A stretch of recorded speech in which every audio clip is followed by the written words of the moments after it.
दोस्तों नमस्कार, help India में आपका स्वागत है। दोस्तों तो आज मैं एक वीडियो बनाया हूँ रिकवरी एजेंट पे। दोस्तों रिकवरी एजेंट पे है ये वीडियो। आप वीडियो के अंत तक देखिएगा दोस्तों, बहुत कुछ समझ में आएगा।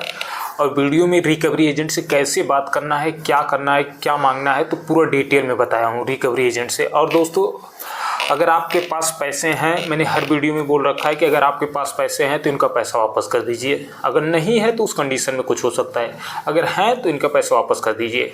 तो दोस्तों मैं बात करूंगा रिकवरी एजेंट। और दोस्तों हमने एक हमारा ये है कि दोस्तों अगर किसी को नोटिस बनवाना हो, आर्बिट्रेशन का, रिकॉल का, डिमांड का कोई जानकारी चाहिए तो आप हमारे कमेंट बॉक्स में मैसेज करेंगे, वहाँ पे ईमेल रहेगा तो वहाँ पे हमारा नंबर मिल जाएगा आपको।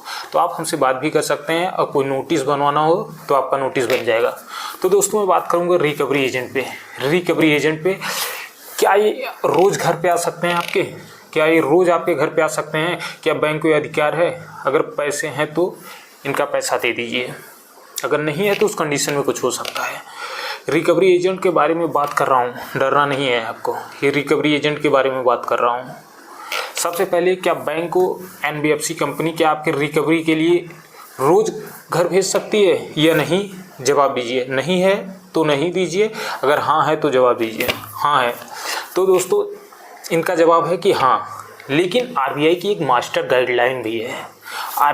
RBI की मास्टर गाइडलाइन क्या है जिसका वो पालन नहीं करते हैं? इनके रिकवरी एजेंट वो उस RBI का पालन नहीं करते हैं। सबसे पहली बात है कि रिकवरी एजेंट डायरेक्ट घर नहीं आ सकते हैं। वो डायरेक्ट घर नहीं आ सकते हैं। अगर वो ईमेल के माध्यम से उनको मैसेज करना पड़ेगा, या फ़ोन के माध्यम से उनको कॉल करना पड़ेगा, या व्हाट्सएप के माध्यम से उनको बताना पड़ेगा कि मेरा रिकवरी एजेंट आज आपके घर पे जा रहा है। उनको बैंक वाले को बताना पड़ेगा, क्या उम्र है, क्या नाम है, सबको आपको डिटेल में बताना पड़ेगा। क्या उसका उम्र है, क्या उसका नाम है, तो उनको बताना पड़ेगा। और टाइमिंग क्या होती है रिकवरी एजेंट का आने का? टाइमिंग होती है सुबह 9 बजे से शाम को 7 बजे। उसके बाद कोई रिकवरी एजेंट नहीं आएगा। शाम को 7 बजे जैसे एक भी मिनट ज़्यादा हुआ तो आपको कोई अधिकार नहीं उनका आने का। ये कानूनी प्रक्रिया है, RBI की गाइड्सलाइन है। ये RBI की गाइड्सलाइन है, लेकिन ये RBI की मास्टर गाइडलाइन को वो पालन ही नहीं करते हैं। मुद्दा ये है कि पालन नहीं करते हैं। अगर रिकवरी एजेंट आपके घर पे आते हैं तो उनसे सबसे पहले क्या करना है? आई कार्ड मांगना है। आई कार्ड मांगना है, DRA का लेसन जिसको बोलते हैं डेट रिकवरी लेसन मांगना है, और विजिट लेटर मांगना है। Visit letter, home visit letter. पद उसमें देखना आई कार्ड में कि क्या पद का नाम लिखा है, किस बैंक से है, जिस बैंक से मैं लोन लिया हूँ क्या उसी बैंक से है या दूसरे बैंक से है। लेकिन क्या 100% वो उसी बैंक से नहीं होते हैं। आप आई कार्ड लेंगे, क्या जिस बैंक से लोन लिया हो क्या उसी बैंक से है कि नहीं है, वही उसको चेक करना है। तो अगर वो बोलते हैं कि नहीं मैं थर्ड पार्टी से हूँ, थर्ड पार्टी से, तो आप उनसे बोलिए क्या मेरा बैंक आपको अथॉराइजेशन लेटर दिया है, अथॉराइज किया है? तो उनसे अथॉराइजेशन लेटर मांगिए।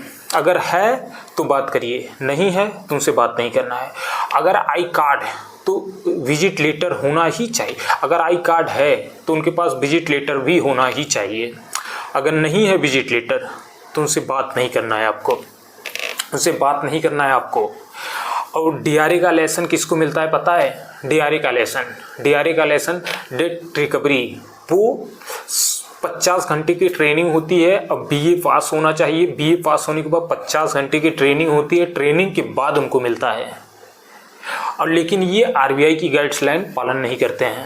आपके घर पे जाते हैं, आपके घर परिवार में पास पड़ोसियों में जाके ये बेइज्जती कराते हैं। तो आपसे ही बहस करेंगे, आपसे ही गाली देंगे,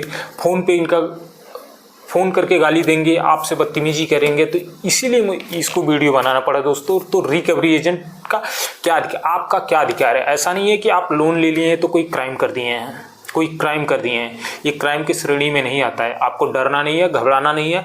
आप अपने अधिकार को जानिए कि क्या हमारा राइट्स है, क्या हमारे संविधान में है। क्या मैं लोन ले लिया हूँ तो फंस चुका हूँ? ठीक है, ये परेशानियाँ सबके पास आती है।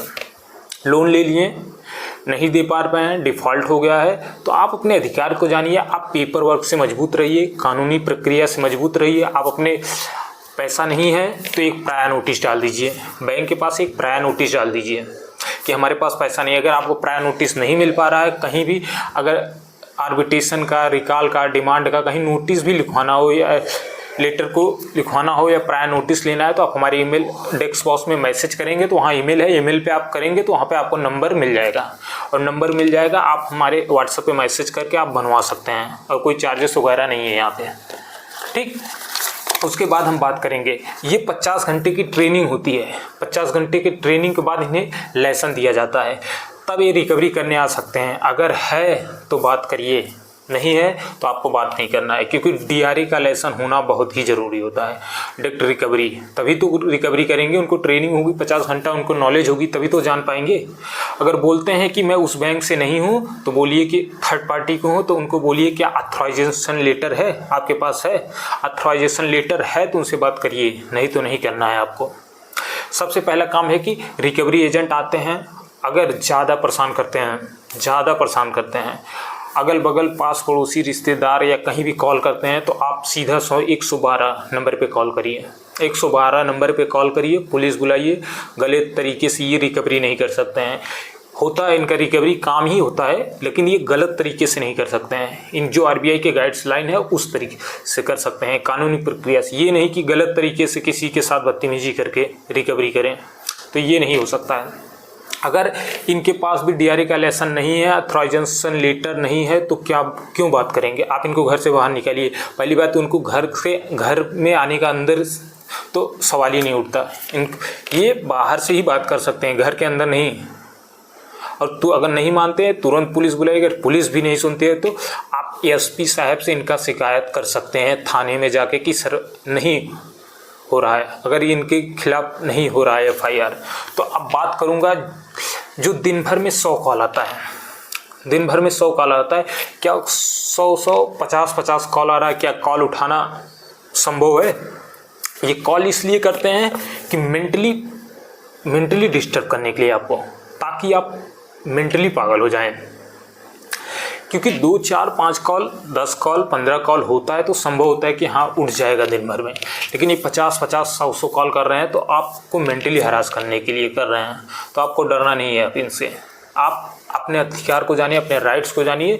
तो रिकवरी एजेंट को मैंने बता दिया हूँ क्या क्या मांगना है। आते हैं आई कार्ड, DRA का लाइसेंस, होम विजिट लेटर अगर है तो इनसे बात करिए, नहीं है तो नहीं। और टाइमिंग है सुबह 9 बजे से शाम को 7 बजे तक।